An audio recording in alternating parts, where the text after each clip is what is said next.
तो प्रधानमंत्री ने किसानों को एक बड़ी सौगात जो है वो समर्पित की है।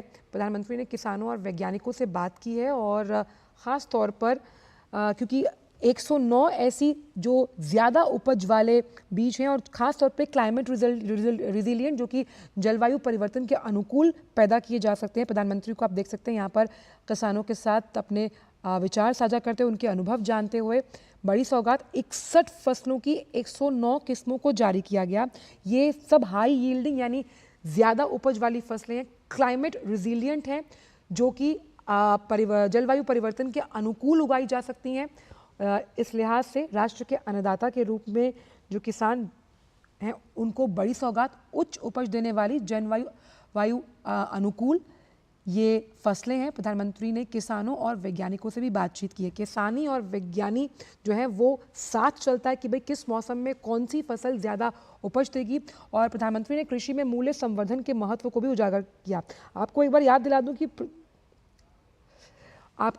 दिला दें कि किस तरह से बजट में भी आर्टिफिशियल इंटेलिजेंस पर जोर देते हुए ड्रोन की मदद से कृषि क्षेत्र को और उन्नत और किफ़ायती बनाने की बात और प्रस्ताव किए गए थे।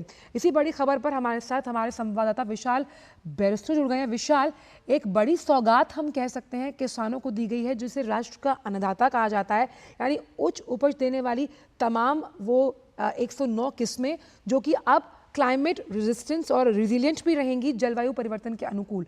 बड़ा तोहफा किसानों को। देखिए आंचल, आज जो क्लाइमेट चेंज है वो पूरी दुनिया के लिए एक बड़ी चुनौती बना हुआ है और खासतौर से भारत के लिए जो दुनिया की सबसे बड़ी पॉपुलेशन को जिसको केटर करना है। तो जो मोदी सरकार का जो विजन है वो लैब टू लैंड, प्रयोगशाला से आप कैसे उसको जमीनी हकीकत पे उतारेंगे। आज जो प्रधानमंत्री ने 109 किस्मों की जो फसलों की किस्में हैं जो क्लाइमेट रेजिलियंट है, यानी कि गर्मी, सर्दी, बरसात का मुकाबला करने के लिए ये फसलें तैयार है पूरी तरह से। उसके अलावा भी ये हाईली न्यूट्रिशियस है, ये बायोमॉडिफाइड है। तो ये जो फसल है ना सिर्फ किसानों की लागत को कम करेगी, उनकी आय को बढ़ाएगी, बल्कि जो लोग इसको खाएंगे यानी कि देश की जनता, उनके लिए भी ये हाईली न्यूट्रिशियस फूड होगा। और इसके अंदर श्री अन्न जिसे हम मोटा अनाज कहते हैं, उसके अलावा फल हैं, सब्जियां हैं और दलहन भी है।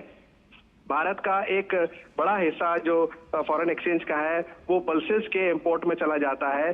तो उसके मद्देनजर भी ये जो क्लाइमेट रेजिलियंट क्रॉप वेराइटीज हैं, ये एक भारत के लिए ना सिर्फ कारगर साबित होगी, ना सिर्फ हमारी फूड बास्केट को पूरा करेगा, लेकिन आज जो मेरी केंद्रीय कृषि मंत्री से बात हुई, उन्होंने कहा कि भारत चाहता है कि वो दुनिया की, वर्ल्ड की फूड बास्केट बने, यानी कि हम अपने लोगों को तो खिलाएं, हमारा अन्नदाता, बल्कि दुनिया की जो फूड रिक्वायरमेंट है उसको भी हम पूरा करें। विशाल, हमने इस बार के बजट में भी देखा था कि कैसे खास तौर पर टेक्नोलॉजी ट्रांसफ़र के ज़रिए उन फसलों को उगाया जाए जो कि क्लाइमेट रिजिलियंट हों, और इसमें ड्रोन की मदद, सॉयल हेल्थ कार्ड्स, इसको लेकर आर्टिफिशियल इंटेलिजेंस का बहुत बड़ा रोल दिखाया गया था।